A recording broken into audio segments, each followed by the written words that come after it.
Être heureux à cheval, c'est être entre ciel et terre, à une hauteur qui n'existe pas.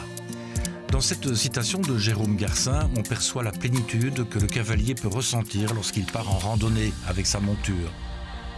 Nous sommes ici à Méry, près d'Esneux, à la ferme du Laveux. C'est l'été, beige, mais c'est la période idéale pour partir en balade à cheval. Alors on va aller faire la connaissance de Julieta, une belle jument de randonnée. Emmanuel de son côté va nous donner des conseils d'alimentation et d'hydratation pour le cheval de randonnée, ainsi que la trousse de premiers soins à emporter avec soi. Et puis moi j'aurai la chance de partir en balade avec Céline.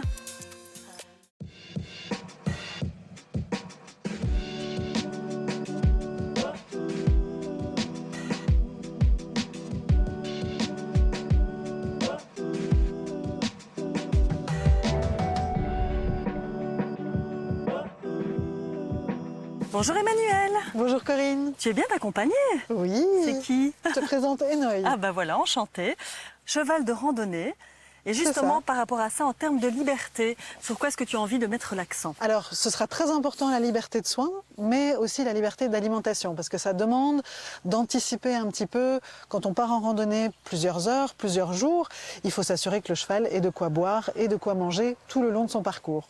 D'accord. Et aussi penser avant et après, parce que c'est un athlète, comme nous, il a aussi besoin de manger la journée aussi. Il a besoin de manger dans la journée. On va repérer des endroits où il peut brouter, où il peut se reposer un petit peu. Et puis, on prévoit, à l'issue de la journée, un bon repas pour refaire des forces. Ça doit être un aliment qui est le plus proche possible de ce qu'il a l'habitude de recevoir, malgré tout. Bien, tu sais quoi, je vais te laisser avec Enoy. Et moi, je vais aller retrouver Julieta, dont on va faire le portrait, et Céline. Et on se retrouve tout à l'heure. À tout à l'heure, À tout à l'heure. Céline, la responsable des lieux, nous présente Julieta, une jument pure race espagnole de 14 ans. Un lien particulier les lie toutes les deux. Bonjour Céline. Bonjour Corinne. Ça va? Bien toi? Bien, bonjour. Julieta, c'est comme ça? Julieta. Il faut rouler le R? C'est ça, oui. Parce qu'elle est espagnole. Voilà, c'est ça, pure race espagnole. Et elle a quel âge? Elle a 14 ans. Et donc toi, tu l'as depuis combien de temps? Elle est ici depuis 5 ans maintenant. Oui. Et ça s'est passé comment, son Alors, arrivée nos... particulière? Oui, nos débuts ont été compliqués, si je peux dire. Juliette a très vite développé un problème de stress, d'anxiété lié à la séparation de ses congénères. Et donc, elle était vraiment en panique dès qu'elle se retrouvait seule dans l'écurie ou seule en prairie, si je la rentrais en dernier, par exemple. Seule en piste. Enfin, tout ça a été compliqué pour elle. La peur de l'abandon? La peur de l'abandon. Oui, c'est ça. Et donc tu as fait, comment est-ce que ça s'est passé? Qu'est-ce que tu as mis en place justement? Alors, on a travaillé beaucoup avec les autres. Ici, elle est dans l'écurie avec des copines qu'elle peut toucher, qu'elle peut sentir. Ça, c'est déjà, ça la rassure. Ça la rassure. Et puis, j'ai pris beaucoup de temps pour travailler avec elle, beaucoup à pied. Prendre le temps de faire connaissance, de gagner sa confiance. Et petit à petit, voilà, la relation entre elle et moi s'est établie. Et, Est-ce qu'il y a eu un peu un transfert? Tu es un peu sa maman ou pas spécialement? ça, je crois pas, mais je pense que... Tu vas me dire, elle était plus toute jeune non plus. Donc, non, c'est ça. Et puis, je pense que elle a compris qu'elle pouvait faire confiance à l'humain et je pense que ça la soulage. Moi, je vois vraiment quand elle travaille maintenant avec l'humain en piste, etc., on sent une pression qui tombe et elle est beaucoup plus zen. Voilà, tu as donc dû faire preuve de patience. Oui, ça a été un vrai défi pour moi. Oui. Et en dehors de ça, elle se comporte comment maintenant que son problème de la peur de l'abandon est résolu, on va dire? Oui. C'est quoi ces petites caractéristiques à Julieta? Et comment ça se passe avec toi, votre relation? Alors, Julieta est une jument qui est très expressive, qui a beaucoup de sang, qui est très câline aussi, qui adore qu'on s'occupe d'elle. Et donc, on passe beaucoup de temps toutes les deux maintenant. Et, ça te correspond, ce type de caractère? Oui, parfaitement. Oui. Vous vous êtes trouvés quelque part? Oui, tout à fait. Mais ça se voit qu'elle est câline et qu'elle n'a pas peur. Oui, ouais. elle a vraiment du plaisir maintenant à ce qu'on s'occupe d'elle. J'imagine qu'elle va nous accompagner. Oui, mais on va aller la préparer.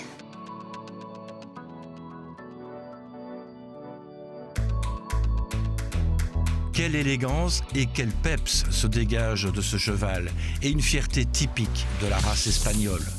On retrouve de suite notre vétérinaire Emmanuel qui va nous faire l'inventaire de la trousse de secours à prendre avec soi en randonnée pour effectuer les tout premiers soins.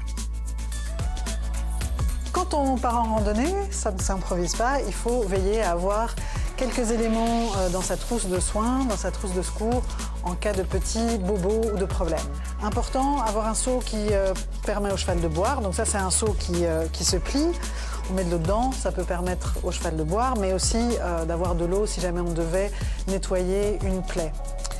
Alors justement, on va ouvrir ici la petite trousse de secours et je vais vous montrer tout ce qu'il est important de prévoir. Donc on a une petite trousse qui est bien compacte dans laquelle on a mis des ciseaux. Donc les ciseaux, ça permet de couper des branches ou des petites choses qui dépasseraient. On a aussi un outil multi-usage. Ça sert dans toutes les circonstances. On prend un cure-pied si jamais il y avait des cailloux coincés au niveau des sabots. Petite pince pour retirer les tiques, puisque quand on se balade en forêt, on peut en rencontrer. Et puis pour désinfecter les bobos, les plaies, du sérum physiologique stérile, qu'on peut utiliser aussi pour nettoyer les yeux. Et puis ici, c'est de la chlorhexidine, c'est un désinfectant. Pareil, ça permet de bien nettoyer les plaies si on a des petites plaies qui se font. Pas oublier un thermomètre, parce que les chevaux peuvent faire de l'hyperthermie quand ils sont en balade. Et c'est hyper important qu'ils ne soient pas, qu'ils chauffent pas trop. Ici, à la ferme du Laveu, il y a Julieta, mais également ses congénères qui peuvent nous emmener en balade. En tant que cavalier, pour partir en randonnée, il y a aussi quelques prérequis et des règles à respecter pour préserver sa monture.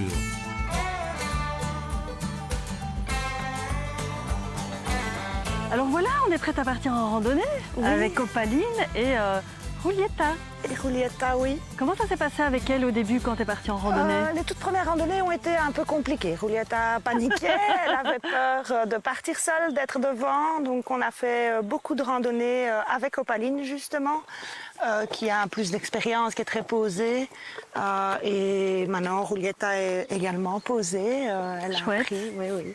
Et toi tu es brevetée en fait par rapport à la randonnée, c'est-à-dire? C'est ça. J'ai un brevet de moniteur sportif initiateur, d'une part, moniteur classique d'équitation, et puis un brevet d'accompagnateur de tourisme équestre. Ok. Alors quand on vient chez toi pour faire une randonnée, il y a des prérequis parce que tu as plusieurs chevaux. Alors on a quand même vu quelques-uns aujourd'hui. Oui.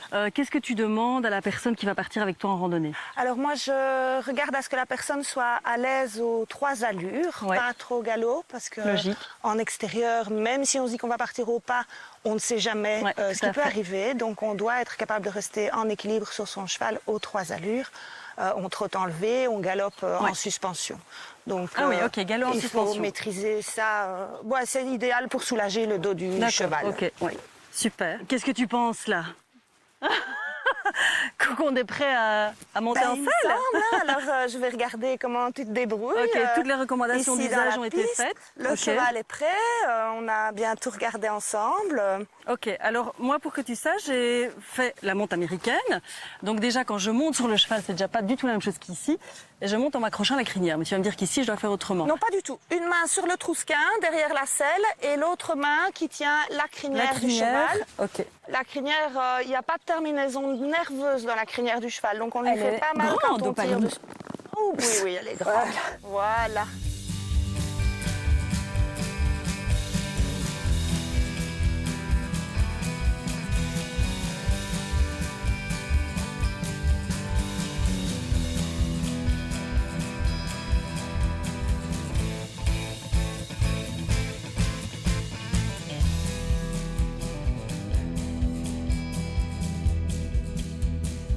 Alors Corinne, cette randonnée?